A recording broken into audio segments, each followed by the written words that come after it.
Letošnje poletno mrtvilo v politiki je povedno, a naslednje poletje bomo v tem času globoko v predvolilnih vrtljajih.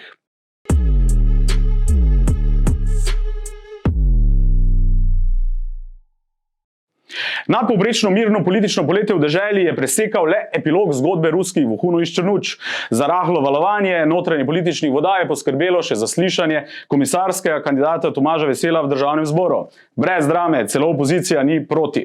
Politični razred je očitno utrujen od evropskih volitev.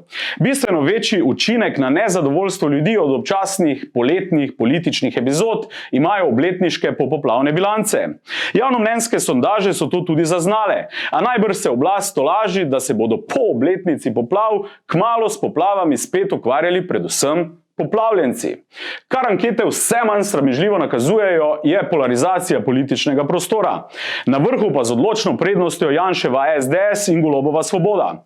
Šef vlade bo zatorej s približevanjem volitev in ob morebitni odsotnosti realizacije zastavljenih projektov, reform in tako dalje, vse bolj igral na anti-JJ karte. Da je torej edina alternativa novi Janševi vladi.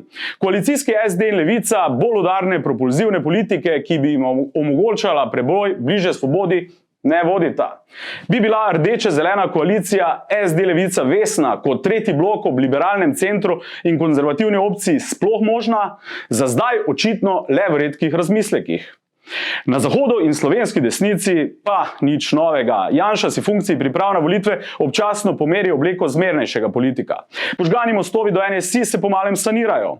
Spopad prišlekov SLS, Balažica in Gregorčiča je v pomembni meri vezan na prihodnje načrte SDS in hegemona desnice. V te enačbe slej ko prej padejo tudi Logarjevi platformaši. Poanta vseh teh iger je itak ena. Janševa vrnitev, četrti del.